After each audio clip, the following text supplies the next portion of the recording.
The exam class presents CBSE Class 9 English Kaveri Book Chapter 1 How I Taught My Grandmother to Read সংক্ষিপ্ত সারাংশ বাংলায় লেখিকা সুধা মূর্তি এই গল্পে তার দিদার সঙ্গে একটি আবেগপূর্ণ অভিজ্ঞতার কথা বলেছেন।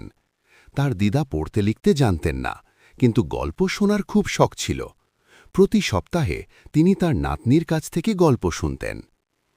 একবার লেখিকা কয়েকদিনের জন্য বাইরে চলে গেলে দিদা নিজে থেকে গল্প পড়তে পারেননি। এতে তিনি খুব দুঃখ পান এবং তখনই তিনি সিদ্ধান্ত নেন যে তিনি পড়তে শিখবেন। এরপর লেখিকা তার দিদাকে পড়া শেখান। দিদা অনেক পরিশ্রম ও আগ্রহ নিয়ে পড়া শিখে ফেলেন। দশহারার দিনে তিনি নিজে থেকে গল্প পড়ে শোনান, যা তার জন্য খুব গর্বের মুহূর্ত ছিল। শিক্ষা এই গল্প থেকে আমরা শিখি যে শেখার কোনো বয়স নেই। ইচ্ছা ও পরিশ্রম থাকলে যে কোনো কিছু শেখা সম্ভব।